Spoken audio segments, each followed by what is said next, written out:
Well, good evening, everyone. It is 7 o'clock Eastern, 8 o'clock Atlantic, and a bunch of other times in where you are, depending on the time zone. Good evening and welcome. My name is Sean Branch, and I am joining you tonight from Fredericton, New Brunswick, where I serve with the Anglican Diocese of Fredericton. It's great to have so many of you here for this Missional Imagination Network gathering, a space where we connect across the Anglican Church of Canada to share stories, ideas, and encouragement around mission, church planting, and fresh expressions of Christian community. We know there's some folks who can be with us live tonight, so just a quick note, we are recording the session. There will be a link afterwards for anyone who would like to revisit or pass it along to someone in your parish, your diocese, or your community. Later on in the evening, we'll have some time for question, answers, conversation with our speaker tonight. And so to keep things flowing, we'll be using the chat function for questions. And if you haven't used it yet, you can find the chat button at the bottom of your Zoom screen. Maybe you want to take a quick glance, find out where that is now. And since you've just found it on your screen, why don't you click on it and introduce yourself to the wider community tonight? Type in your name, let us know where you're from, so we can all greet one another as we spend some time together tonight. It's great to see many of you from across the wider church as we come together tonight. So a warm welcome to you all. I'm going to introduce our guest in a moment, but a very quick thanks to my colleagues. If they're on with us tonight, I'm going to invite them to wave, to say hi. Emily Hill, Ian Mobsby, Dave Krause, Andrew Stevens-Rennie, and Lisa Vaughn, who together we formed this unofficial but lively network of Anglican missioners and initiators, and some might even call us agitators from across the country. And so now on to tonight's conversation. Tonight, we have the real pleasure of welcoming the Revd Ed Olsworth-Peters. And Ed is the Director of Innovation and Development at St. Mellitus College in London, where he helps shape the formation of future leaders in a post-Christendom world. He teaches in the area of missional ecclesiology and pioneer ministry, and oversees the college's formation program for ordinands. Ed was ordained in 2004 and has served in a wonderful eclectic mix of ministries, including chaplaincy, parish life, and most recently as the National Advisor for Pioneer Ministry in the Church of England. His work has always had that creative edge, asking what new forms of church might look like in changing times. Outside of ministry, Ed's at home in the rural life with his wife Lisa and their 3 kids. And when he's not teaching or writing, I'm told that you're likely to find him swimming, wandering through an art gallery or two, and watching a good TV series. He's the author of a couple of excellent books, and we're going to talk about them later. One of them includes Mixed Ecology, which we're going to hear about tonight. So that's enough from me. Ed, we are really glad and blessed to have you with us here tonight. So Ed, welcome, and we'll turn things over to you. Thank you so much, Sean, for your introduction. It's really good to be with you. I've been in Toronto for a few days, and it was great to go down to Hamilton as well. So I've been spending time in that area, which has been so nice. And just saying to Sean earlier, I've got a great friend who lives in Fredericton, New Brunswick. So I've also been out there a couple of times. So it's really lovely to be speaking to you in this Canadian context. I'm going to share some thoughts, from this book that Sean mentioned, called Mixed Ecology. For the next while, I've got some slides that I'll share, really just sort of thinking about what is the mixed ecology? It's a language that we're using a lot in the Church of England in the UK, but I think it's very applicable for everyone actually around the world. What is it about? What does it mean? And how could it be important for mission? How might it be useful for us as we're thinking about mission, how we might grow our own churches, how we're encouraging other people in the growth of the churches that they lead? So that's where we're going. And if you've got thoughts as I'm talking, then definitely put them in the chat, and then I'm sure we can come to them as well. And there'll be time for structured conversation and questions later on. So hope that's okay. I'm going to start by showing the screen. Um, and you should be able to see each other and me and the screen, which is there. Yeah, brilliant. So, thinking about the idea of mixed ecology in the church, um, first of all, it may be a phrase that you've come across before. It might be something that's really new, but it's probably good to start by thinking about what is the mixed ecology and why. The language has evolved in England, anyway, in the UK over the last probably 20 years. In around 2002, Rowan Williams, who was the Archbishop of Canterbury at the time, started to talk about calling for a mixed economy of church, where he was saying, let's have different ways of being church that can reach different communities in different ways and different types of people. Then the language kind of shifted a bit to talking about blended economy around sort of 2015, around that time. And that kind of was trying to bring this idea of things interconnecting a bit, but it didn't really work or catch on because it makes it sound like a food blender or food processor where you're just going to press blitz and everything pulps and becomes the same, sort of a homogeneous blob, which isn't really what we're talking about. So ecology feels good because there's some great analogies we can draw from nature and the natural world, which can help us think about how we hold different types of church together, recognize them, but also how might they interconnect, which could be mutually beneficial, but in a way that doesn't mean then everyone just becomes this big blobby thing that's all the same. So that's sort of what we're going to look at tonight. So I live in the UK, obviously. I work in London, but I live on the south coast in Sussex, which is sort of directly south of London, about 2 hours south of London. And I live quite near Brighton, which I'm sure you will have heard of, which is very near where I grew up. And the Brighton seafront has quite a helpful analogy for us to maybe think about what is mixed ecology. So this is a picture of the Brighton Pier. It's really called the Palace Pier, and it was built in 1899, and it's still there, going strong. There's some arcades and attractions. There's a massive fairground at the end, which is a bit terrifying because you feel like you're going to be flung into the sea. But it is fun. My kids particularly love it. Still there, been around for quite a long time, and still functioning well. Just a tiny bit along the beach, on the West Beach, is the West Pier, built in 1866, which through a series of fires, which were arson, it kind of burnt down, I think in the 70s onwards. And because it's listed, it's rusting into the sea, so it can't be pulled down. So all the wooden slats have gone, but the ironwork remains. I mean, you've got these columns, almost like cathedral columns, of where it used to support the boardwalk. And then you might have to move up your images if it's all in the way. Press the little square button. Then there's a new attraction, which is this long silver pole called the I-360 or the donut, which is sort of like a really bad version of the CN Tower in Toronto, but it's just a lot smaller. But unlike the CN Tower, the little disc goes up and down the pole, so you get this amazing view of Brighton in a different way. The reason I'm telling you all about this is because it might describe the different ways and states of church perhaps at the moment. Like the Brighton Pier, you've got what I might call sort of existing church or inherited church or time-honored church sometimes. Church that's been around for quite a long time. It's traditions, it's really important to have those, and it's working well. There might be other churches in the middle that have been around for a while, but actually, the reality is maybe they just don't have the life that they used to. And there's a choice there whether we need to refresh them, or maybe in some cases, and not for every case, but in some cases, it may well be appropriate to kind of provide some ecclesial palliative care and maybe help things to die well. However, if that's the case, I do think it leaves a foundation. It might leave a spiritual foundation. It might leave some community or theological foundations behind, and we could build on those. So not all is lost.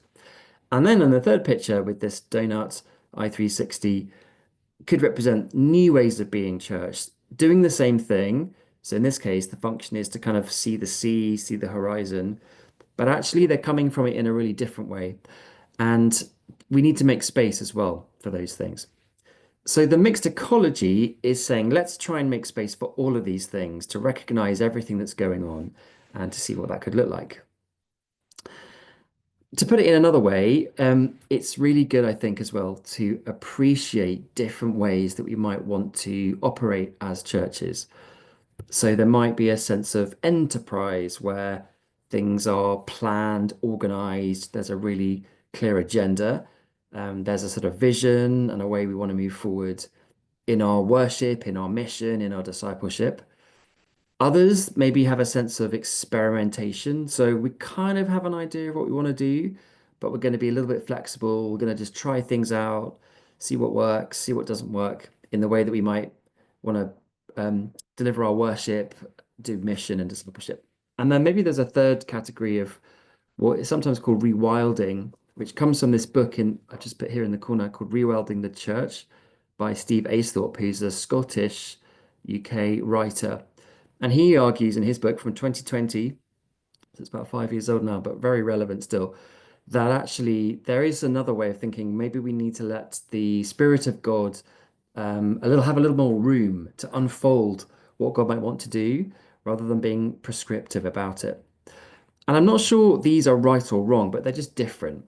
And I think, if nothing else this evening, it's great just to recognize that there are different ways of doing mission and evangelism and being church. And if it's fruitful and it's Jesus-centered, then that is something to celebrate, even if it looks different from each other. We'll probably move that. Okay, so this is some research. It is from the UK, but I think it could be really relevant to the Canadian context.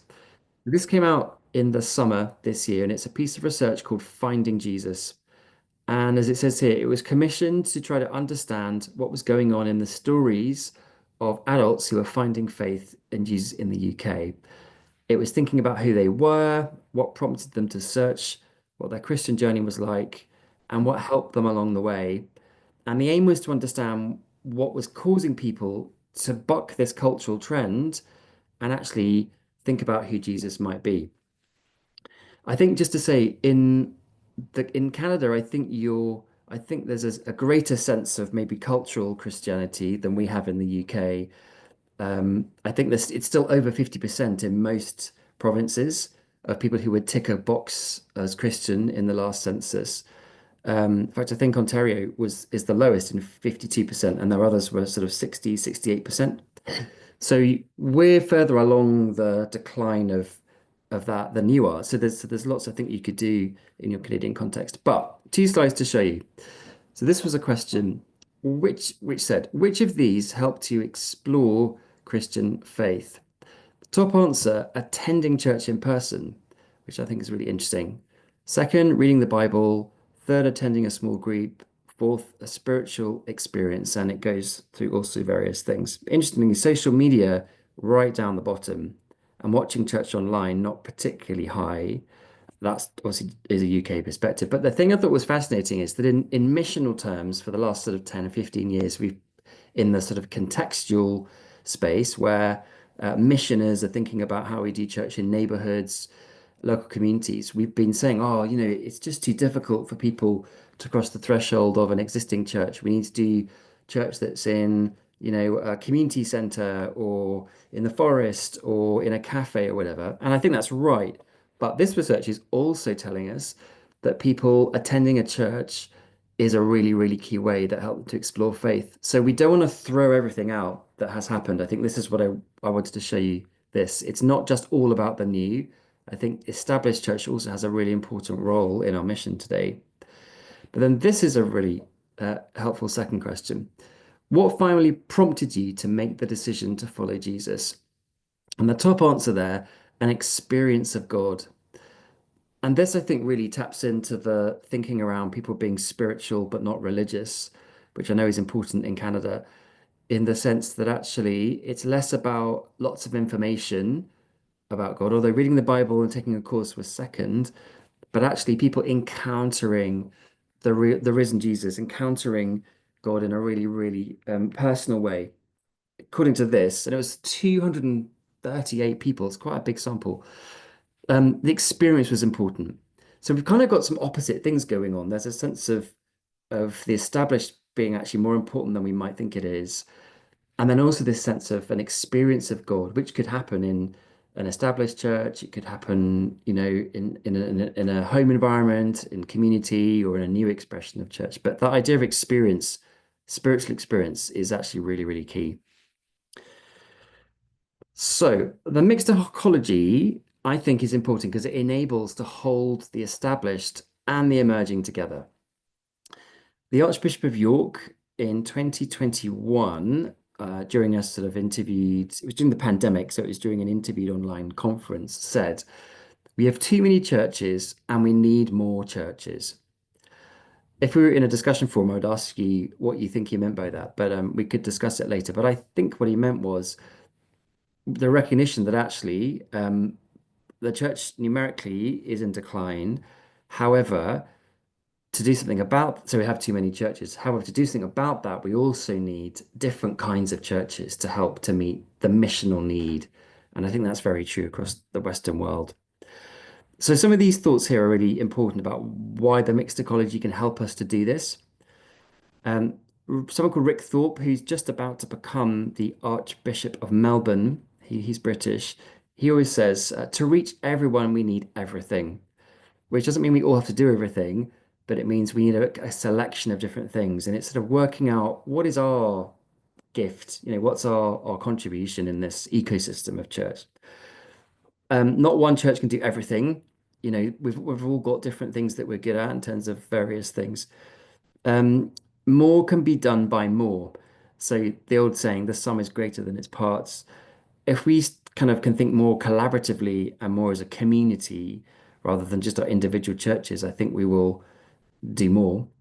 There's a sense that the old and the new need one another because of their differences, which we'll look at this evening, rather than despite them.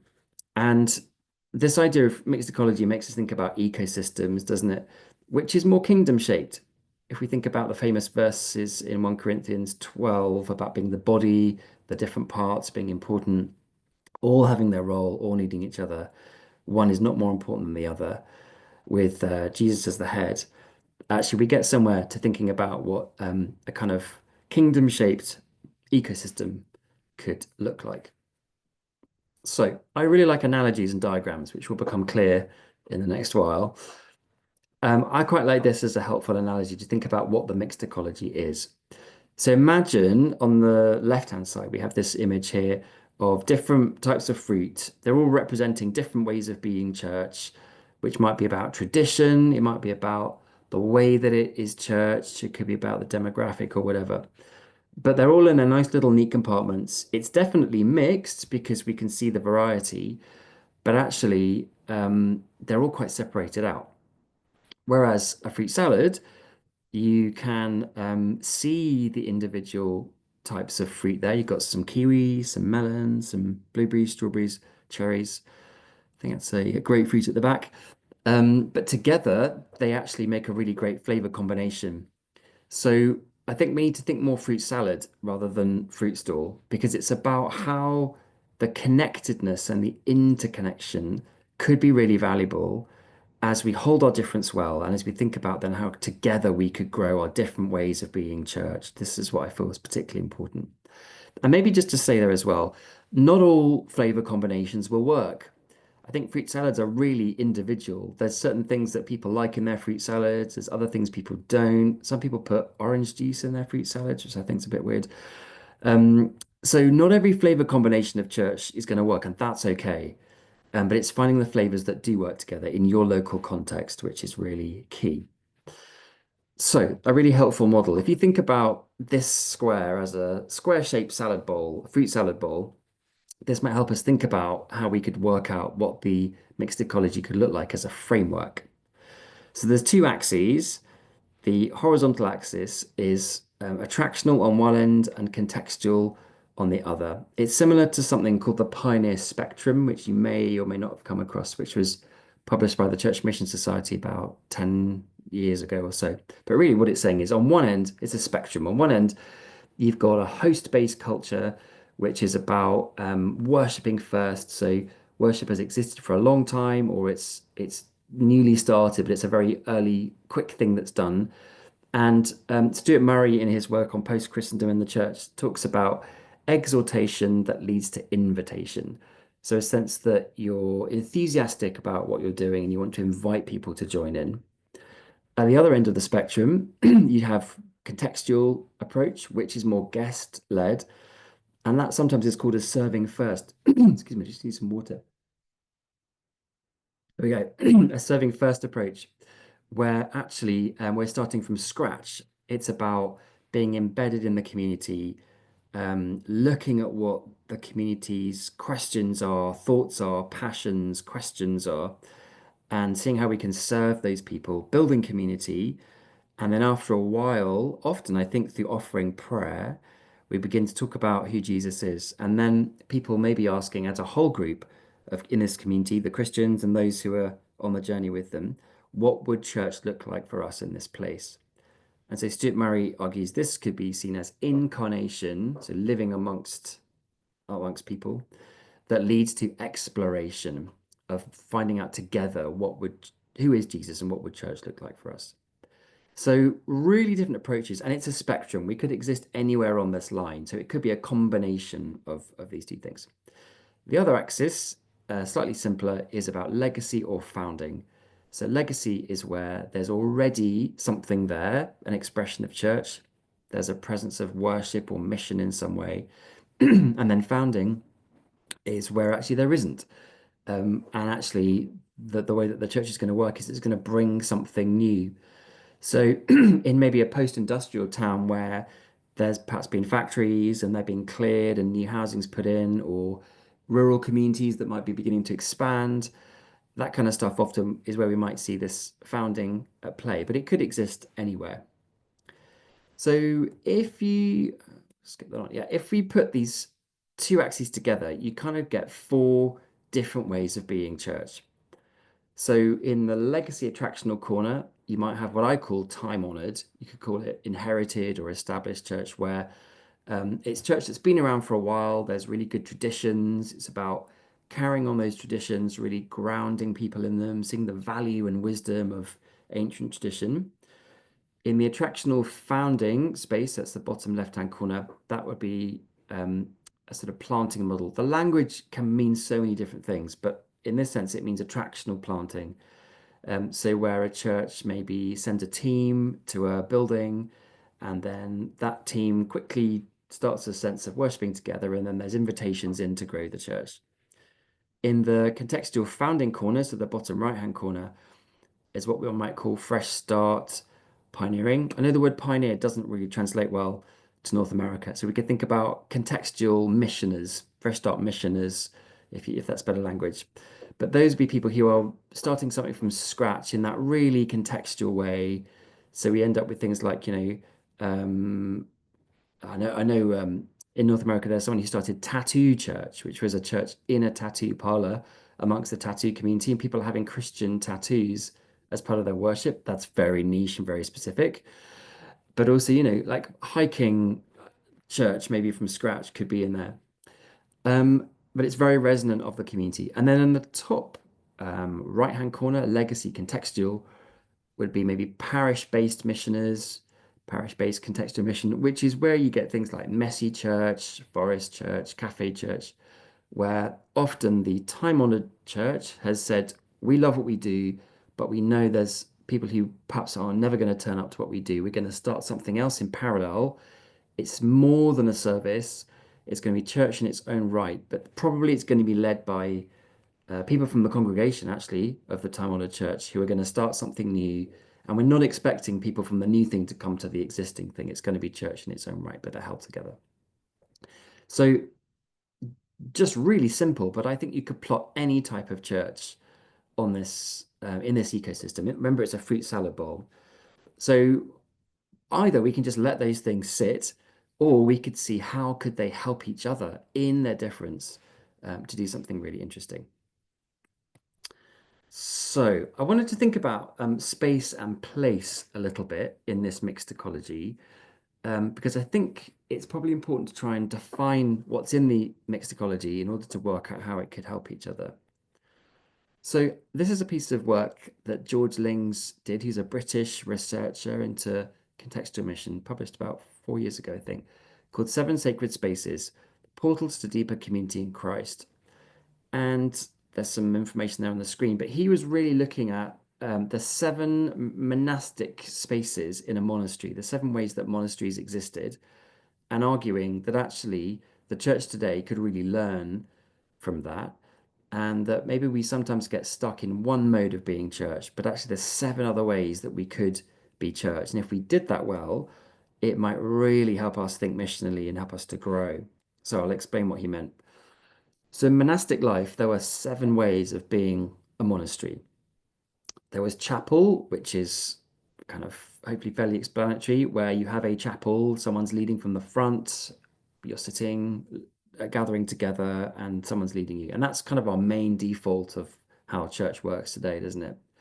But then there's cell, which would literally have been a cell in a monastery, but it's about that sense of individual discipleship. But more than just praying and reading the Bible, it's a place to wrestle and quiz and journey, sometimes even argue with God, to do the deep, kind of deep work of spirituality. Then cloister, if you kind of think back to sort of cathedrals or Harry Potter kind of world, where you've got those wonderful, very old cloisters, those sort of square quads in the middle of buildings. They were places where they literally connected one part of the monastery to the other. And the purpose of those was for people to change gear as they moved, say, from the chapel to their meeting place. But also often it was the place of um, spontaneous meetings, spontaneous conversation, unplanned things, which as you bump into someone. Library was all around learning and theology and growing and information. Garden, actually not about relaxation, but about productivity. So gardens were crucial for growing food and resources to serve the monastery, but also the poor and the local community. So it's about productivity, so about social action for today and serving the people around us. Refectory, where people ate around a table, was a place of food, but it was also often a place of community building and storytelling. And then chapter, like you'd have a chapter house in a cathedral, was the where decisions were made, often in a corporate sense, and finding a sense of democracy in that. So George Lings is arguing we've got these seven ways that we could be church. We're stuck in chapel mode. How could we embrace these more to be more missional? So some examples. If you think about your kind of average time-honored church has a 10 o'clock Eucharistic service, perhaps that's using some of these things. There's a sense of chapel because we're all sitting there, someone's leading us. The coffee time is often really important where we chat afterwards, a bit of refectory or our parish suppers. There might be a sense of private prayer, people coming in during the week who are just needing some time and solace. And then garden often, don't they? Lots of parish churches are brilliant at serving their communities in really practical ways and really making a difference to help people out. But then let's think about maybe forest church in the park. So if you're not sure what that is, that would be where you use nature and creation as a way to connect with God and worship God through his creation. So not worshiping the creation itself, but worshiping God through the creation. Um, and using kind of leaves or twigs or mud or whatever it is to connect with God and to worship in that way. So that probably has a sense of cloister because you're in a public space and you might sort of stumble across that happening, or you might bump into someone who you didn't know was going to be there. Refectory is often really key for newer contextual expressions of church because it's all about doing life together. It's about meeting together, often eating together, literally having food together, sharing stories, going on a journey together. There might be a sense of chapter in that actually it might be a lot more collaborative as a decision-making body because it's a very highly participative community rather than having the people in charge and the people in the pews. And maybe there's a sense of library. Maybe people have come with questions. They've come wanting to know more about who God might be. And there's a sense of learning together, maybe through a theology of creation or thinking about the natural world or through the discipling of people. So if you can see, you can kind of use the sacred spaces to try and identify more of what's going on in the mixed ecology. And just as an example, so this is just a made up example of what an ecosystem could look like. So right in the very center, if you can kind of see that where all the arrows sort of converge, that might be your sort of main Sunday service. So that would be chapel.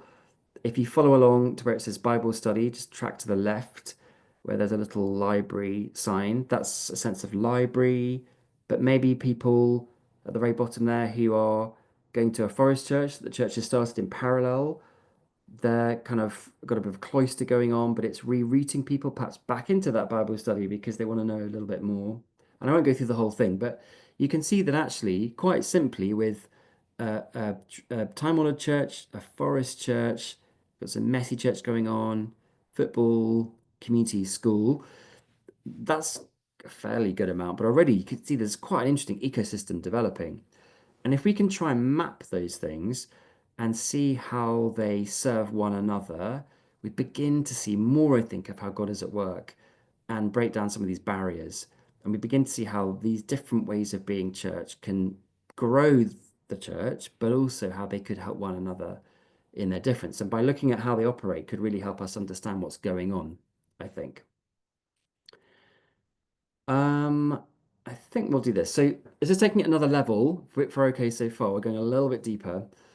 So, as a bit of background to this, unfortunately, in my family, so depression and anxiety is a massive thing that runs through my mum's side of my family, and I've struggled with clinical depression and anxiety since a child. Like it's been often really bad. It's actually really great at the moment, which is really good, doing well. I had lots of therapy over the years, but the best therapy I've had was called schema therapy, which is where it's sort of Jungian based therapy, and it's based on these different life commandments or schemas that you can wrongly believe about yourself through the experiences you've had normally as a child. So, for example, things like abandonment, a feeling that like you will be isolated and people will leave you. Whether that's true or not, you just believe that's going to happen. Or social exclusion, if you look halfway down the list. So, feeling isolated again, but feeling different or excluded, you're not good enough. And as we track through things like defensiveness, failure, subjugation means it's sort of people pleasing is another phrase. So you always sacrifice your own needs. If everybody else are happy, that's fine because it's much better than people being cross with you or feeling guilty and so forth. And this I found has been massively helpful in helping me think about anxiety. And I sometimes now can identify what it's triggering and I can pray it out. Like I just pray out subjugation, pray out whatever. So I began to think, and it's in this book I've written, what if we could look at some of these things that might be negative traits of our churches in our local ecosystems? And if we could identify them, maybe that would help us better to connect with each other. So going back to our two examples, and these are just randomly chosen things. I'm not saying all these types of churches are like this. These are just two made up examples. If we think about our established church, there might be a sense of feeling a bit of abandonment. Maybe not as many people come as they used to. There's a sense of feeling isolated. Maybe there's not as much money coming in as there used to be. Or a sense of obligation, thinking, actually, gosh, we kind of need to be here, but we're kind of held by what our congregation says we need to do. Whereas we kind of really want to do this new thing, but no one's on board or a sense of dependence, like feeling like you kind of have to fight the curve of all this new trendy stuff, and we just want to do what our stuff is in our lane, which we really believe in and is really good still and has a place. But maybe we feel like we have to kind of shrink back a bit. And then maybe the new senses of church may also have some schemas. Perhaps there's a sense of emotional deprivation. So you're doing this new thing, but actually the traditional structures don't really get what we're doing. It just feels a bit kooky to them, and why should we invest in it? So no one really understands what we're going on. Again, maybe feeling a bit different or excluded. And then it could also flip around, worst case. I'm not saying this is always the case, that actually perhaps if you really believe in what you're doing so much that you feel like you're actually better than everybody else because hey, we've got the new thing. We're on to the winning thing, whereas all the people over there who are doing this established stuff have got it totally wrong. So I'm not, all of these are wrong things to think. Um, and we shouldn't be thinking these things. But sometimes if we can look at our own churches or look at as a group, we could be super honest and think about, wow, I wonder what's going on behind the surface. It might just start to unpick why it's so hard to work together sometimes, why it's so difficult across the differences, across the divides, to help each other to grow. And isn't that the whole point? We're all part of the body. 1 Corinthians 12. We're called to be the body, be the kingdom, not in isolation, because of our differences, not despite our differences. And that's kind of what I really feel strongly about in this idea of mixed ecology. Then, just lastly, before we do something else, I think you could also do some really interesting mapping work, thinking about places and spaces in your community. So, we've been thinking about church so far this evening, but it might be interesting as well to map what are the kind of key meeting points for people in our local communities.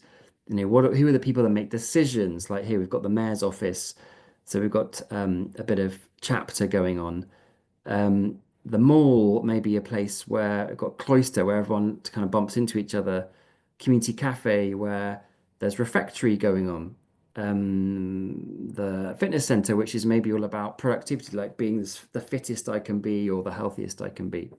But then it got me thinking maybe in communities, well, there's lots of brilliant things that those things do. And of course, they do excellent stuff for the community, I'm sure. But actually, could there also be some schemas? Like maybe there's a schema in the fitness center of defectiveness of people feeling like I've got to be stronger or have bigger muscles or I've got to be slimmer or I've got to be able to do 10 more lengths than I did last week because we're driven by this sense of not feeling good enough. And if we did that work, it might begin to unlock some of the kind of hidden things, hidden feelings in our communities that may provide opportunity to speak into them, to speak the goodness of Jesus into those things and the restoration and transformation of God. So I think what I'm saying is it's helpful to think to first to kind of map out what are the different things that exist in our church and mission ecosystems, the things the Christians are doing, work out how they operate, but also work out what might be holding them back from just reaching out across the boundary. But we could also do the same in our community things, where we may well wanting to do mission and reach different people by looking at how they operate and what some of those things there may be holding them back to the gospel message. This is very simplistic, but it could get us into some really interesting, deep thoughts and conversations quite quickly. So let's then move on to think about, lastly, how we might integrate a mixed ecology, the new and the existing. So this is our two shops that were in London. They don't exist anymore. Um, in an area called Covent Garden in the centre of London, which used to be a big, huge flower market, and now it's a really lovely sort of old part of London with lots of individual shops. And they're two shops next to each other. One's called Pedal Ed, and it's a Japanese clothing company for cycling. And next door is a shop called B1866, which is an old company called Brooks Bikes that was founded in 1866. Interestingly, the same age as the West Pier, which we saw in Brighton. That's just a coincidence. They make really sort of wonderful Oxford and Cambridge old-fashioned bikes. They have since 1866, but now they make beautiful saddlebags and lovely leather accessories, traditional things for bikes. But the really fascinating thing was that as well as their own front door, their own shop window, there was an interconnecting door inside the stores. So you, as a customer, you could move in between the stores without going outside. Um, and it's another helpful analogy. They're both about cycling, but in really different ways. They've both got their own entry points, their own shop windows, but there's this sense of openness between the two where you can cross between these very opposite things. So again, if the pedal ed represents our new ways of being church and B1866 represents our traditional ways of being church or established ways of being church, what would it look like to have this interconnecting doorway where people could move from one to the other? And by that, it may well be multi-membership. Sometimes people want to go to more than one type of church, but it could also be the way we share ideas, resources, who's leading these churches. So the idea of the interconnecting door felt like a really fascinating one. So to start to build some of this integration, I came up with three R's that I think are kind of founding principles or building blocks for how we might be a mixed ecology. So the first one is by recognizing. So this is just about being really aware of who else is around us. particularly if it's different. And I think particularly if it's in another denomination or in a different part of town or our community. And by recognizing each other and saying, that's so different from what I do, and I'd never do that myself, but I can see how that's valuable. It's Jesus-centered, it's fruitful, and I can see how that could be a missional sense of church. We then can begin to build what we might call a parity of esteem, where there's a sense of equity between people. One's not seen as worse than the other. But it allows distinctiveness, and it really plays to this idea that unity is not uniformity. We don't all have to be the same to be unified. And the church historically hugely struggles with that. And at the moment, I'm sure in Canada and certainly in the Church of England, there are all kinds of complicated discussions about how do we be different and unified. Um, so that could just be about being aware. And then secondly, this idea of resourcing, which is how could we be a sharing economy? How could we help one another out? So as a really simple example, if there is a church that it's like say someone's running a messy church, they've got some space, they've got some volunteers, but they just need furniture. They've got no tables and chairs, nowhere to store it. It's a sort of a pop-up church idea. Maybe the church next door could say, you know what, we've got some tables and chairs. We don't use them on a Wednesday afternoon when you do messy church. Hey, you could borrow them if you like. And maybe the messy church could say, well, actually, we're not really busy on a Sunday. And actually, this person's really happy to come along and help you deliver some of your children's ministry, if that would be useful. What would it look like to help each other out um, and help to kind of co-grow? And as well, it's about just, praying for each other, networking, putting information in each other's online things or magazines. And what does it look like to signpost people to say, look, hey, have you looked at this over here? This could be good. And the third R is about resilience. It's hard. It's hard to be a Christian. It's hard to grow things sometimes, and it's really hard to work together. So actually, the mixed ecology helps us to do this by saying there's strength in difference, there's mutual support, there's shared affirmation. We can help each other out, and also the importance of maybe who is at the table of power. So in our institutional churches where there are layers and there are people that make decisions at different layers, who are around those tables? Is it just people from a certain part of the ecosystem, or actually could we have a whole representative group of people who could represent the different ways of being church that would then begin to sort of shape how things go? That's very easy to say and hard to do. So these three R's, recognize, resource, and resilience, I think are really important if we want to grow an integrated mixed ecology. And then just sort of coming into land, this is something called the mixed ecology journey, which could be a way of churches beginning to do this sort of collaborative work together, but by maintaining their own distinctiveness.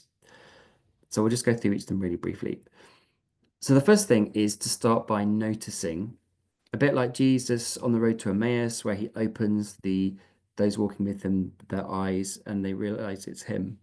How can we just start by being aware of other ways of being church and maybe choosing to walk alongside each other, which could be about sharing information or activities across different expressions of church. Just be aware that could just begin to shift things a little bit, couldn't it? So a pathway. The second thing is offering, like in the law in which we read about in Deuteronomy in the Old Testament, of where people were called to give their first fruits of grain and agriculture and livestock as an offering to the Lord. How can we be aware of what we have and what other people might need? Like I was just explaining, how can we bless one another, maybe with our time, resources, expertise? I think probably fair to say, so it's not at a detriment to what you're doing, otherwise it'd be a little bit countercultural. But if we've got something that we don't need, could we offer that to help somebody else? And then the challenging bit there, how prepared would we be to give our first fruits, not just the bit in the cupboard that nobody needs, but is there something that's quite important to us that we could begin to offer that could help another church to grow? Thirdly, we could start then gathering and this idea of a tent here, thinking about the tent of meeting, which in Exodus was a temporary structure, wasn't it, that went over the tabernacle as God's people moved around. Um, And tents are kind of one of the most early human ways of shelter. But I like the idea of a tent because it's a neutral space and it's a temporary space. And sometimes when we're trying to work together and we're holding all this difference, going to one person's place or the other's feels already a little bit shifted to their ground. Whereas maybe we could come up, meet in your local cafe, meet in your local park or whatever it is. Even online actually could be a sort of tent-like space, couldn't it? But somewhere that feels neutral, where we can find ways of being together and just beginning to form relationships, share stories, and pray for each other.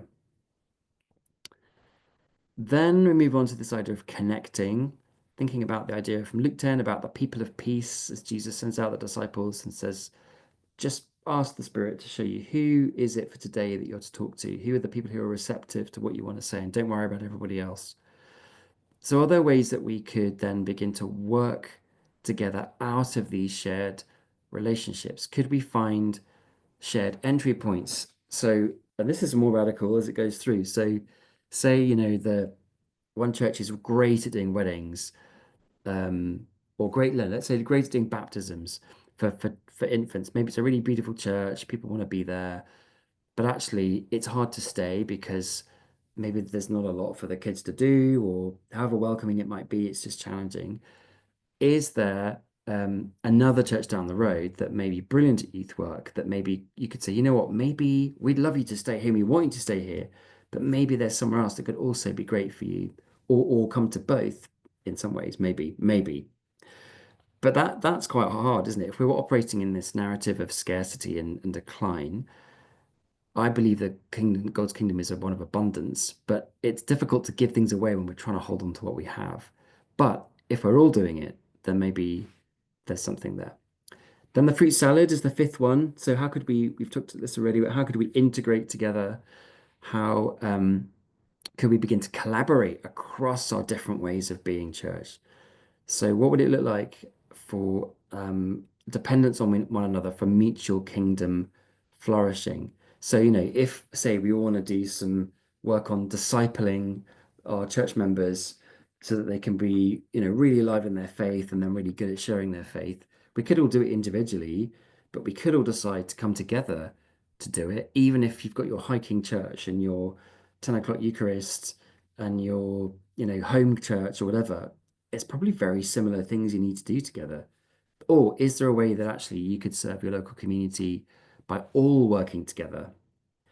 The tricky bit with that is then if we do these things together, sometimes then churches say, well, but who's going to come to us? And I'm like, well, you got three people coming to you, and you only got six, and it can get tricky. But is there a way we could integrate together? And lastly, thinking like the feeding of the 5,000, that was a hugely collaborative miracle. Jesus did the work, but he involved the 12 disciples and all the crowd in the physicality of this miracle, didn't he? What would it look like actually for different ways of being church to actually do something brand new together? Could it start something brand new, um, and actually then grow the kingdom and multiply it in that way? So this journey, going from noticing all the way through to multiplying, could be a way that we could grow our mixed ecology by being more aware of what's there, and seeing then over time, are there ways that we could be doing more for the kingdom, growing the God further by working together in different ways. Um, yeah, well, look at this. So also, it's not just that the old and new are kind of opposites. This example here was when I was working in Ely, which is near Cambridge in the east of the UK. And the cathedral there, huge, beautiful cathedral in Ely from a Benedictine tradition. And we started something called the Community of St. Etheldreda, which was a new monastic community. And we were following this circle, this brown circle here is called the Fresh Expressions Journey. So it's a sort of way of doing contextual mission where you start by listening to the world around you and God. You then work out how you might love and serve them, how you might build community, then share Jesus. Then you might ask that question, like I mentioned before, what would church look like for us? And then you might do it again. But we realized you could actually map on the four key principles of Benedictine spirituality, which is obedience, work, stability, transformation, onto this kind of contextual journey. where obedience really helps in your spiritual listening. Work, which is all about serving the poor, serving the people, those in need, will be massively important if you want to love your community. The Benedictine spirituality of stability, where it's about anchor points and anchoring ourselves through scripture and prayer, will be really important if you're building community. And the spiritual practice of wanting to see ourselves become more Christ-like and transformed, which we see in Benedictine spirituality, would be really key if we're sharing Jesus. And then we felt actually, if you form a sense of church, probably all four things would be there. But it's quite an interesting example of where something, this fresh expression journey, which is about 20 years old, actually has huge value when connected to something that is hundreds of years old. And the two ideas working together to form something really powerful. So I think I'd want to say the mixed ecology also enables us to draw from the wisdom of the past and the kind of foresight of the future and connect them together in different ways. It's not just pitting old and new against each other. Sometimes they can work symbiotically to do something really brilliant. And then the very, very last thing, I'm not going to read out these quotes, but I could send the PowerPoint around just for the last couple of minutes before we finish, is that there's, does all this stuff work? And there's another group of people in this ecosystem we haven't mentioned, which are people in the UK we're calling now mixed ecology ministers or mixed ecologists. So these are people who, rather than doing one thing or another thing next to someone, feel called to do established church and new church at the same time in different places. I pulled out some quotes here, but there were three key findings from this research project that I did with someone called Ruth Perrin, who's a really experienced researcher, qualitative researcher in the UK. And we talked to 17 people, a sample of 17 people who were all trying to run their own mini mixed ecology of doing different church at the same time. And there are three headlines. The first one we can see here on the screen, that actually the mixed ecology can grow the missional reach of the church. So actually by doing something alongside something that's traditional, it increases the number of people you can connect with. But actually, so FX means fresh expression or new church for the purposes of today. But what we found was that actually the fresh expression members felt they were part of the established church as well. They wanted to come to traditional Christmas services, traditional Easter services. They wanted to get married in a lovely building. So they weren't as separate as we thought. They were doing different things. They weren't trying to be the same, but there was this sense that together it was growing the reach of the church. The second thing we found was that over time, it can reinvigorate the life of the existing church. And there's just a few quotes here about how people in congregations had found that although they didn't want to go to the new thing, wasn't their bag, they could really see the value of it and they actually could be involved in different ways. I remember a church in Peterborough, which is again quite near Cambridge, was a traditional church, existing church, and then also started a fresh expression of church. And some of the congregation, they didn't want to go to the new thing. They really liked their traditional church. They've been there for 50 years, some of them. But there was a real need in the community of some of these families coming to the new church for people just to get their washing done. So some of, I mean, don't want to be stereotypical, but some of the older ladies of the established church then started doing the washing and ironing for some of the families of this existing church. And just these incredible connections were formed. And it really brought energy back to the established church. But the people in the established church didn't go to the new thing, and the new people didn't go to the old thing. But it helped the two cross-pollinated in terms of kind of the feeling of church. And the last thing, and then I will hand back to Sean, is that we found it takes time, team, and tenacity to do this kind of stuff. It's really hard to do mixed ecology ministry and to run it together. But if you can find a few people, do a marathon, not a sprint, and keep going, it can bring some really, really interesting results. And these quotes here are talking about how it's really hard, but they had a real heart for it. And it really made sense. So I hope that was helpful.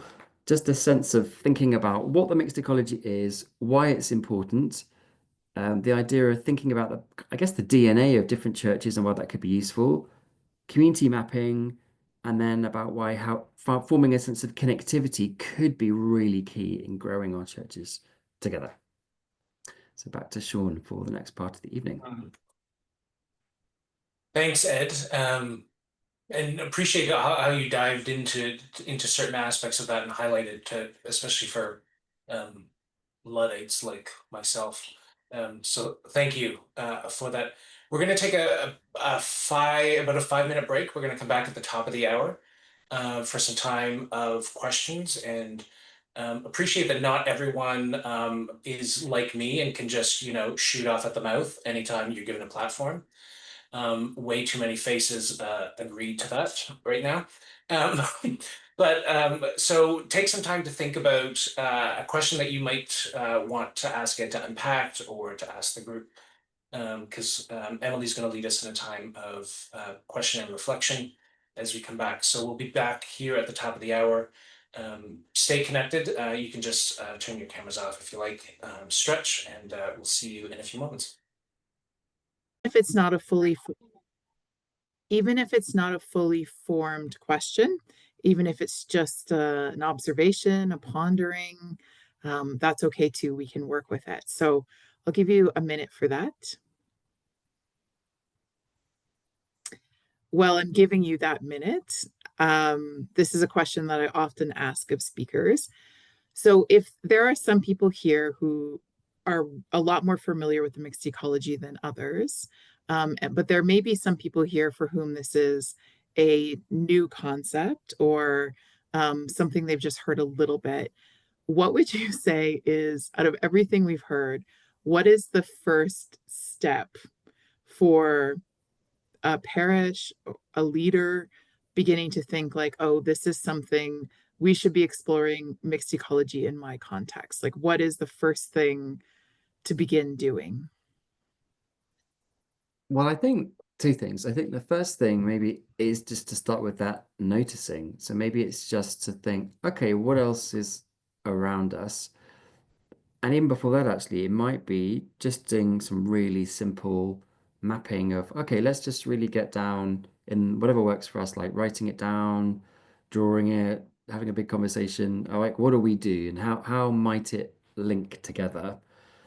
How could, and then I think if we got ourselves sorted or just understand where we're at, then it's just being more aware and open of who else is around us. And then the second thing is, and this might be hard to do, but as you start to sort of think, oh, we might like to do this, it's just worth trying to find another person or another church who might also be thinking in the same way. And ideally, if you can, someone who's just slightly further on in their thinking, who can then just help you and give you some advice. Finding a sort of companion on the journey often is really useful, and sort of working things out together. I think that's where I would start. Thank you. That's helpful. Okay, so we have our first question. Um, the 17 ministers that you mentioned that are leading both traditional and fresh expressions of church, how are they being paid? Would you be able to share their contact info, as I'm planning a sabbatical in the UK to research mixed ecology next year? Well, there we go. That's a great question. So, so let me break it down. So the first bit, yeah, so they were all being paid ordained people. So I guess in that sense they were being employed by well, to be the parish priest. And so either that church already had fresh expressions that were running, and that was part of their job to look after those as well, or they had started them while they were there. So they weren't being paid. I guess technically they were paid probably to be there for the existing church, but they weren't paid pioneers or paid missioners or anything like that. I can't share the contact details, mostly because I don't have them, because it's qualitative research, and so it has to be anonymized. So I don't know who they are. But there are people around who are doing mixed ecology ministry, and so I can definitely have a think of some people that I could put you in touch with, maybe via Ian, perhaps keep in touch that way. But great, you're coming to do a sabbatical in the UK. That sounds amazing. Thanks, Tammy. This one's from Ian. How do you begin to change the culture of church to establish unity in diversity in mixed ecology parishes rather than unity in conformity? How, if the existing and the new are really different and relationally distrusting of each other? It's a really good question. Let me have a little ponder.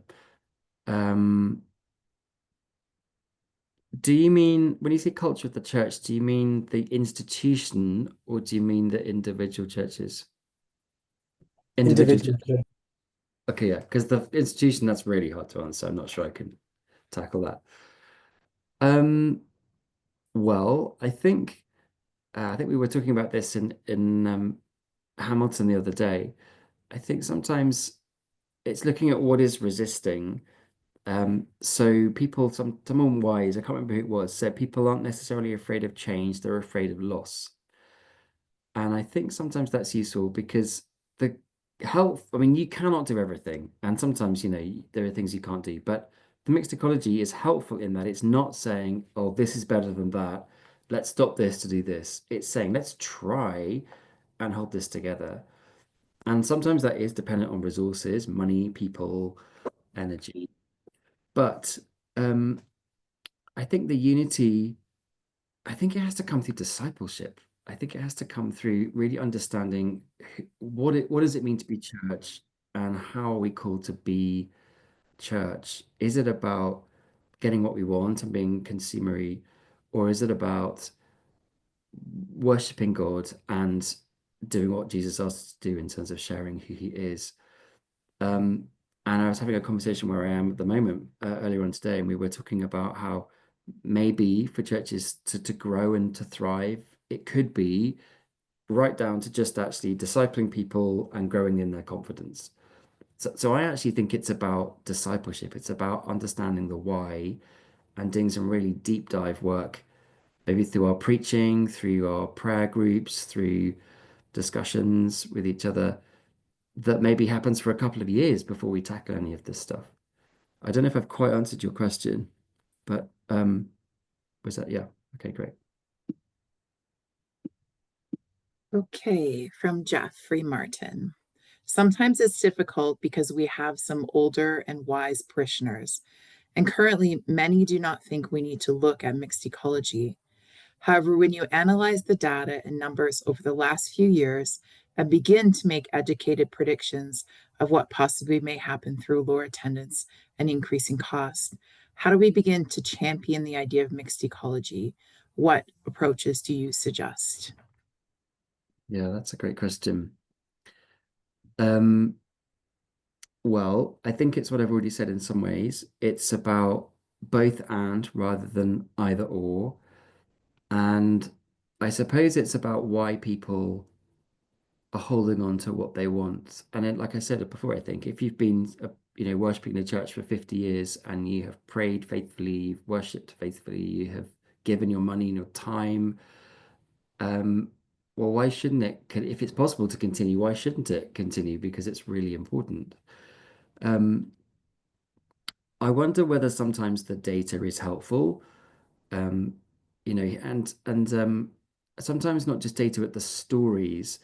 Um, Sometimes the stories of this is what could happen if we don't do this. And I'm just reading through your questions. I'm talking. Um, yeah, champion of the Revd Ecology. I think I think it's about having someone who's really can articulate what it means and can show people what it could look like. And I think if we perhaps speak into that sense of it's and rather than or, that can sometimes allay people's fears. Um, but I think that the height of this mixed ecology journey is a good one where, which we looked at before, with sort of noticing, offering, connecting. You could just go around that with people, I think, and start in that sense.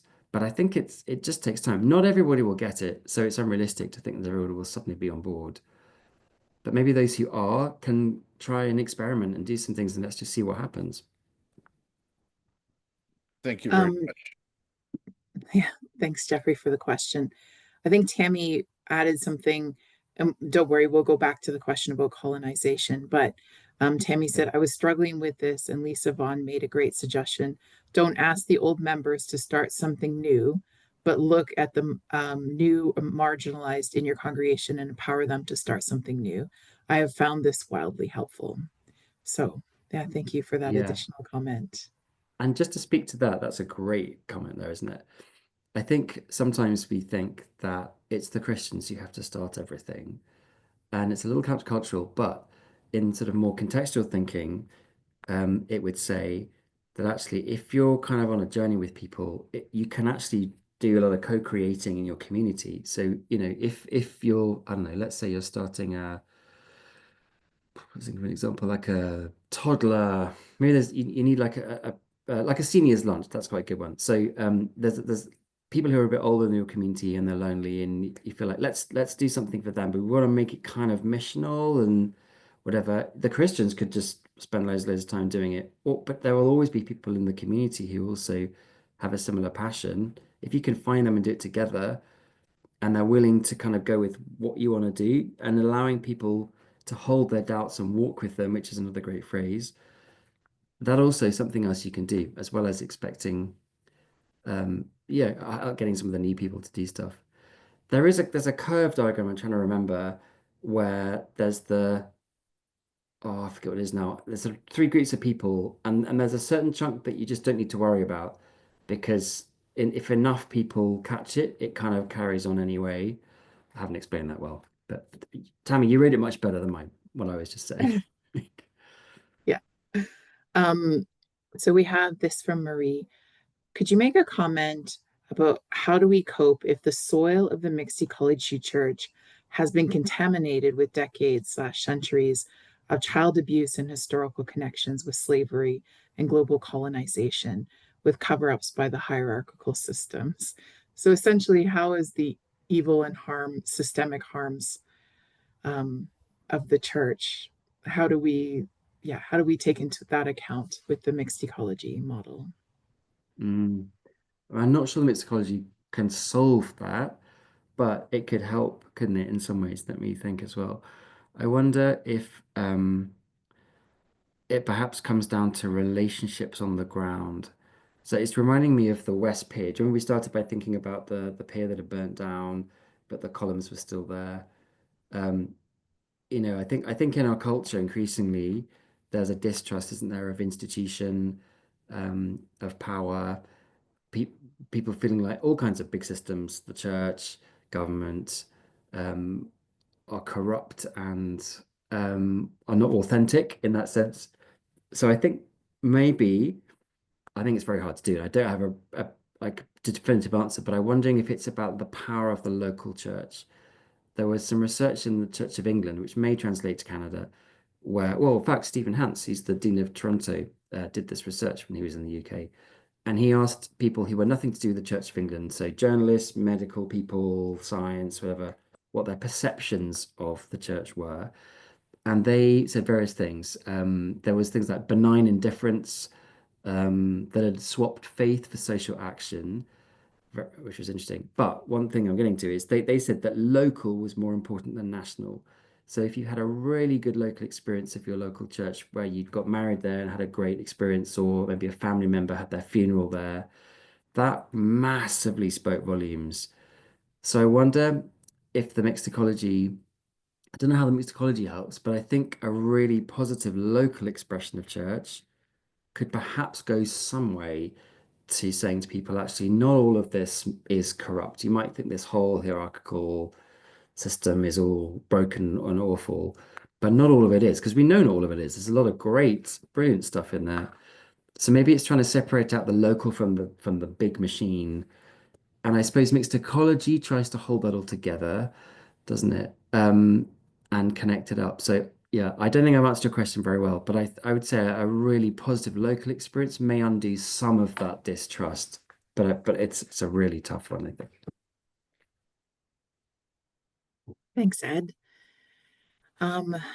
Anyone else for questions, or any of my colleagues from the Missional Imagination Conference? You are welcome to unmute and ask a question if you would like of Ed. Dave Krause, I'm looking at you. Oh, we do have something from Marla here. Building upon what Ed and others have said, and knowing the role of a missioner is the duns and nuns, is it possible there's a missioner role to help folks in our churches re-examine what being a disciple really means? I think for mixed ecology to work, you need to also work with our existing parishioners to help them manage the fear and uncertainty they may be feeling about change. More of a thought than a question based upon what I have been seeing at our church. Some may not really understand what we are trying to do. It is a journey for sure, not just a destination. That is why I think your comments on finding others like-minded souls is very important for those who can share their journey. Yeah. And I think the duns and the nuns, I haven't heard it phrased quite like that before. I think it's a brilliant way of putting it. Like the unchurched and the de-churched and the unchurched, I think, isn't it?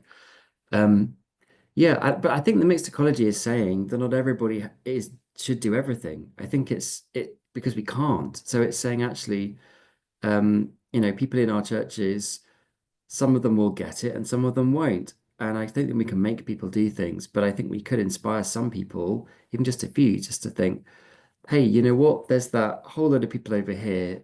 We've tried loads of things to try and get them to come to what we do, and they're just not coming.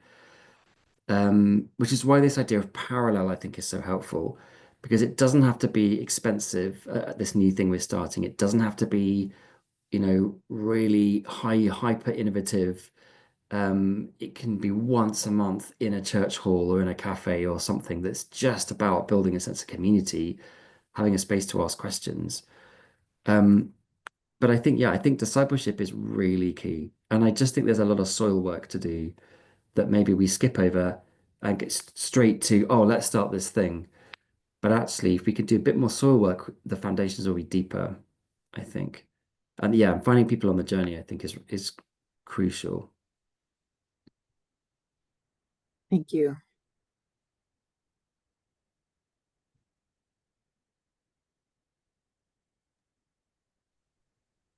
Ed, wow, there's a lot to unpack from what you've got. I've got a lot of notes that I'm going to be thinking about over the next week or so.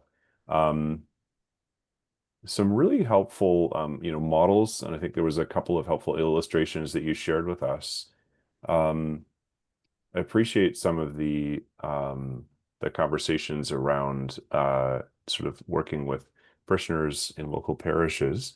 I'm wondering if you have any thoughts or wisdom or insight on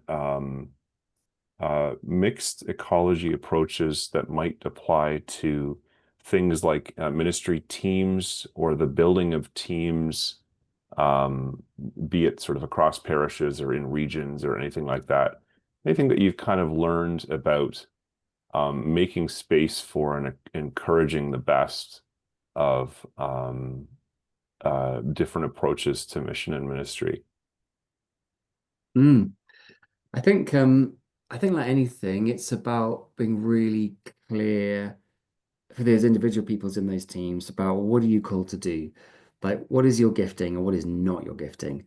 I think sometimes people in mission, people leading churches, and I've been a church leader myself in parish ministry and all kinds of things.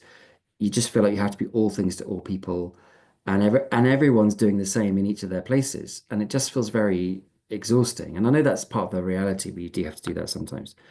But I think if we're trying to think about this mixed ecology idea where we're saying we don't all have to do everything, then maybe we can apply that in terms of our roles. So really understanding, um, so we're doing some work at St. Mellitus where we're building an infographic tool to help people think about their ministry shape. And we found ourselves thinking about asking, what's your ministry focus? Um, as in, what do you love to do? Are you a shepherd? Are you a teacher? Are you an intercessor? Are you an innovator or whatever? And then what's your kind of missional focus? Do you have a real heart for those who are right at the center of church and want to love and nurture them? Do you have a sense of wanting to transform the church from the inside through to do you have a sense of the duns and the nuns? So I wonder in our teams if we could be a little more um, don't know discerning about what we're good at and what we're not, we might just find that God has placed us in these positions where combined we could do a lot more than we could on our own. And we're still in this model where we send out people on their own to be the leader, and it feels a little bit them and us. And, we help that leader fulfill their vision, which is really not the right approach at all. We need to be working in teams. So I wonder whether we've been talking about churches, but you could very easily apply these models to leaders and people. And maybe it's the same thing. You start by noticing, you start by building a metaphorical tent, and you just get together and see, well, hey, what have I got that you haven't got? And maybe we could do some sharing. I think that's what I would probably do. That's really helpful. Thank you. Thank you, Ed. We have a question from Roberta. As a member of a mixed ecology parish, some members find that the variety of things that are offered is enough. But as a future missioner with my priest, we wish to approach the Un and D Church to offer something new. How do we assure the older parishioners that more can be done and needs to be done? I don't know if we're allowed to do this, but it'd be amazing to hear just a little bit more from Roberta, just to explain the Yeah, context, Roberta, if if you'd you're be happy comfortable, to. please. At my parish, we normally have our normal Sunday service, but there are other things that are offered, like a taze service, pub nights, different circle of friends, biblical conversations, all kinds of things that attract other people that are not what you would technically call members of our church. They find their outlet in different ways, but we want to try and invite other people from the community to find some kind of spiritual growth that they will eventually find their way to Jesus. But we are concerned because some of the older members say that, well, we're doing enough. We don't need to do this, but we're eager to have everyone hear the word of Jesus and to find their way. But it's the question of how do you reassure the parishioners that we're not trying to rock the boat. We're just trying to invite others to find peace. Yeah. I mean, I think that's a really common question. I suppose you could dig a bit deeper with the parishioners and ask them like all these questions, like it all goes bound to a fear. Pretty much it's and any kind of these stuff in life, these big questions, it's like, what is your fear? What are you worried about? So I'd want to know, why do they think it's bad to do more things? Is it because they feel like they won't get what they need? Is it because they don't want things to change? Is it because they're maybe concerned that people are going to be just too exhausted and they're worried about the leadership? I mean, I don't know. But I think I would dig further and see, well, what's behind that question? Because that might answer some of it. But I think it comes back to what we said before, in that we don't all need to do everything. So um, if the parishioners are worried, if it's about they are being asked to do more, then maybe it's reassuring them that actually, no, it's fine. You know what? We're going to find people to do those things. You don't need to worry about that. And we need you here. Maybe it's about reassuring them of their own contributions, that they're not invalid. The new stuff is not going to replace what they're doing, because that's the beauty of mixed ecology. We're saying we can have these things together. There was something else I was going to say, and it's gone out of my head now. What was I going to say? I can't remember now. But it's similar to just sort of understanding why people have those concerns and what's behind them.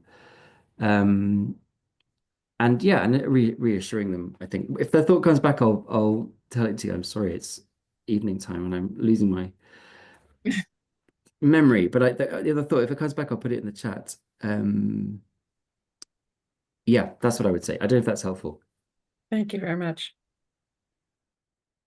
Yeah, I think, Ed, thinking about what you talked about today, that I was in the session on Tuesday, and that you didn't go over, what was it called, the schemas Oh, yeah. in churches. It's helpful to think about, like, what is the fear or the root, like the thing that's holding you back from, sort of personally, I would say, living into who God created you to be, and as a church, probably the same, like who God created you to be. And yeah, what is that fear that people are having, or what is the worry? And I do wonder if with our parishes, if the worry is about scarcity. Like there's already not enough resources to do everything that we're doing already, and people are tired. So how do we? Yeah, like I sort of my inkling is that for many it's about that. Mm, Just my thoughts. It's not really a question, but that's yeah. good. Okay, so Ian seems to want to jump in, and then Marie. Please feel free to unmute. So just a quick question, Ed, the greatest perception, I think, I know I've seen it in the UK and here as well, is that we live in such a highly product consumeristic culture. How do we prevent mixed ecology just being the selling of different products, which therefore makes them very ineffective? How do we avoid it just being a market approach to things and ending up with things that aren't?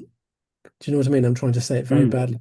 The sense that we don't just try to produce things. Yeah, because I think it has to be born out of relationship and born out of need. So in that Fresh Expressions journey, it starts with this deep season of prayerful listening, I would say prophetic listening. There's a brilliant friend of mine who works in Dallas who is a melodist, not a Methodist, a melodist. And so his sort of ministry is sort of writing music that's sort of missional. I don't know, ask me how it works, but it kind of does. But he uses this phrase of listening to the sound in the ground spiritually. And I really like this phrase. It's a very Texan, if you can listen, if you can imagine his Texan drawl as he's saying that.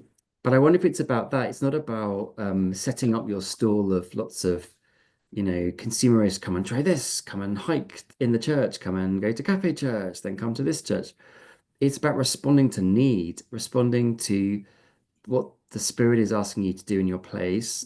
It could be very practical human need, but it's trying to understand what's the spiritual need in our community and how is God asking us to respond. And like we might get onto, this second book I've written is all about being rather than doing. So actually, our activity comes from our spiritual ways of life, not just from, oh, I've got a great idea, let's do that thing. So I think to answer your question, it's always the way to stop that is it's always a response to what God is calling and what God is asking us to do, rather than, oh, let's just put on a few things and see who turns up. Thank you, Ed. I'm going to read Sean's comment and then we'll go to Marie. Is the fear connected to the unknown? The traditional model of being a parish is relatively straightforward, whereas mixed ecology is messy and chaotic, but also leads us into a different vulnerability. I think it Yes. definitely is. Yeah.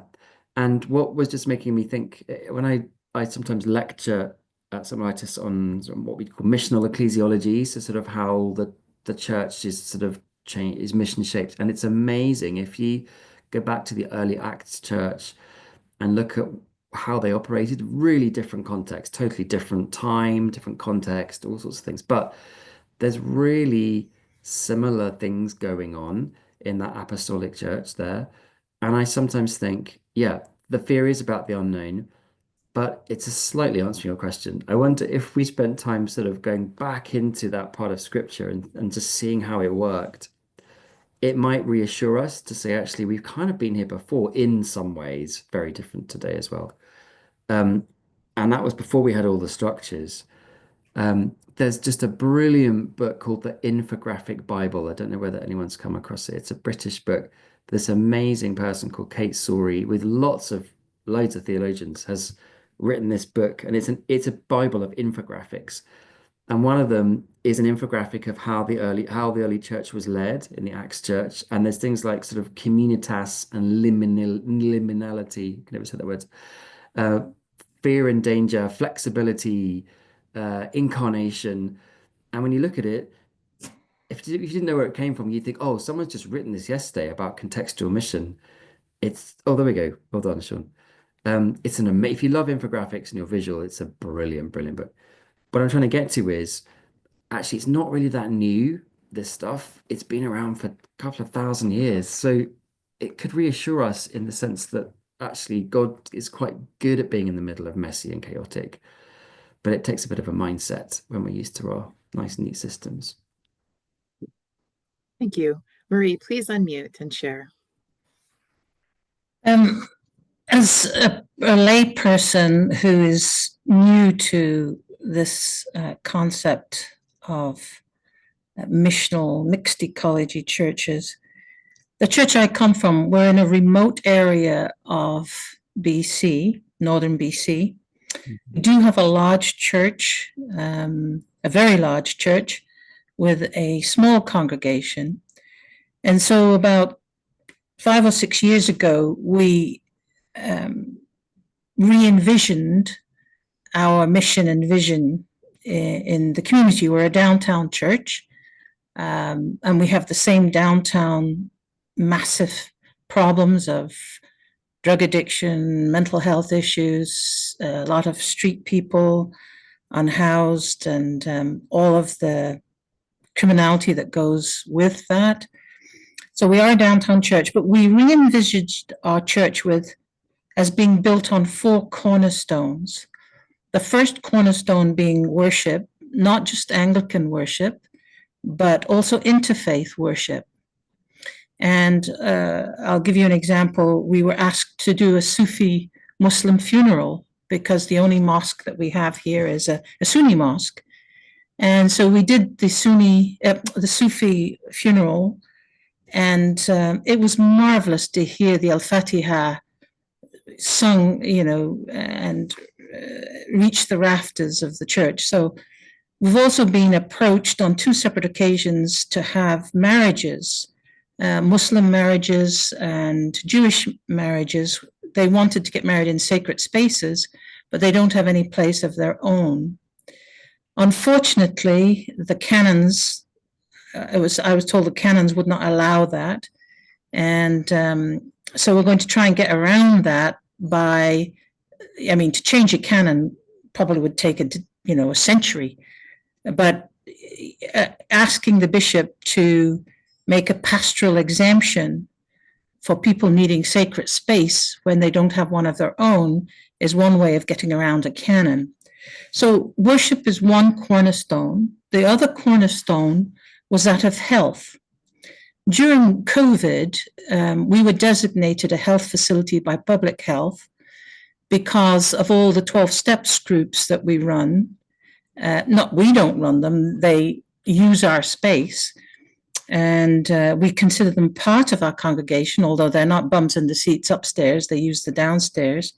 And we have several very large 12 steps groups, and the public health were worried about what would happen if they were not able to meet during COVID. Would they go off the rails and end up with more drug overdoses and all sorts of that? We also run a soup bus. Well, we have a lunch bag program every day for the unhoused, and a soup bus program. We're one of 4 churches we are once a month with the soup bus program. So that is the health aspect of our church community. The other is the performing arts. So we got rid of all of our pews, we put in concert chairs, and we cut back the altar stage, and we've made everything movable, all the altars. We've got no altar rails now or anything. So if there's dancing, music, or the orchestra or the choirs want to use the stage, then we just quickly move everything. It's all on movable and change it into a performing arts center. And the 4th cornerstone that we built or we envisaged was of education. And we have it's an interfaith board of directors run a Center of Peace and Reconciliation. And the Center of Peace and Reconciliation is the 4th corner of the church, but it in itself has 4 corners, like in a Celtic knot. The first corner at the top. Marie, I'm sorry to interrupt. Just for the sake of time, is there a specific question about the mixed ecology now that you've explained the 4 corners of the parish? No, I was just making a comment. Oh, okay. Yeah, okay. You can finish wrapping up, but maybe just one more minute. Yeah, no, it's okay. Yeah. I finished. This is Margie. I have a quick question for Marie. When you say Sure. did you say you were a rural community? Remote. Oh, Remote. remote. Sorry, remote. So how big is your community? The city is 80,000.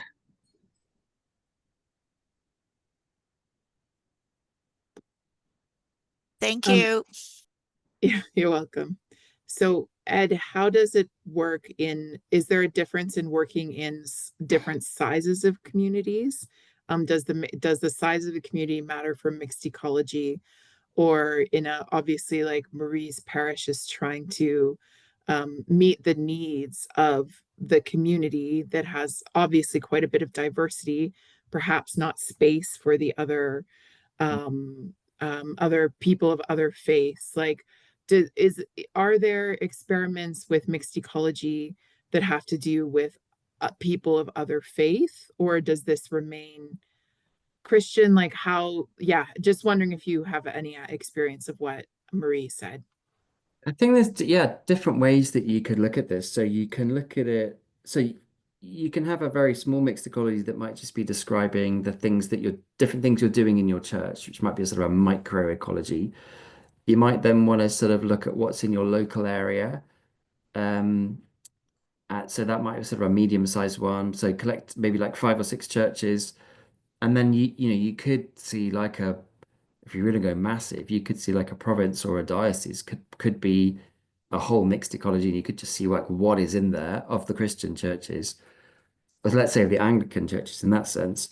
But I think there's been loads of what we now call mixed ecology work in the ecumenical movement for many, many years, haven't there, of people working together. And actually, the Messy Church movement's a really good example. I don't know, it's the same in Canada, but in the UK, often they're multi-denominational, interdenominational.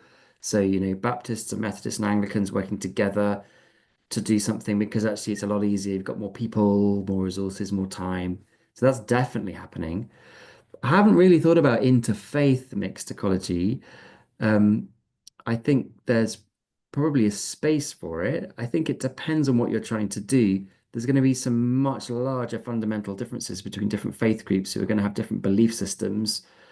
And I guess, you'd want to think about that carefully, but there may well be some community aspects to an interfaith mixed ecology where, different faith groups can work together to create warm spaces in the winter or, provision for the lonely, that kind of stuff. So I think it depends what you're trying to achieve, but I think, yeah, there's all sorts of ways that you can look at it into the size and dynamic.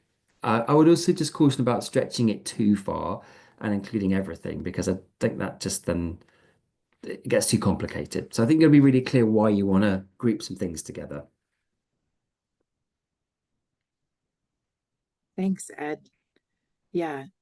And the question that sometimes I get as the parish development missioner is sort of what's the difference between, and I think you've answered this, but it just made me think of with Marie's parish there. What's the difference between the many outreach things that we already do, right? And like a mixed ecology model. And the way that I've begun to understand that is the mixed ecology model is specifically, well, not all, like it's for reaching people who are not already sort of a part of well, that's not, maybe you could just say a word about that, because I think many parishes kind of do what Marie has done, which is like, we're doing all of these things and these people are connected, but like what makes something a mixed ecology model and just not a partnership with like a peace center or a partnership with another faith group? Like, what's the difference? Yeah, I mean, we've kind of shorthanded the language. Really, the language is a mixed ecology of church. So at its heart, at its sort of purest sense, it's actually seeing how different Christian churches connect together, whether that's from the same denomination or ecumenically. So I think that's probably the heart of what it's saying. But I think it's really prudent to think about things that might be, Christian, Jesus-shaped, missional, that maybe aren't necessarily going to turn into church, but they would certainly be valuable in the ecosystem, wouldn't they? Because you'd want to be aware of those things and see whether they can benefit. I think then when we're getting into things like people using our buildings and it's kind of rentals, which is a really important part of, providing spaces for our community, but also for income generation. I'm not sure. I think that probably falls slightly outside of the mixed ecology model. I think that's a slightly different thing. It's important to consider, but it probably is not quite what we would talk about here. Great, thank you. Ian, or maybe Sean, do you know about timing? Are we going all the way till 9, or are we, how is our time going? No, we're getting to the end now. Yes. Yeah. Any final important questions that anybody would like to ask?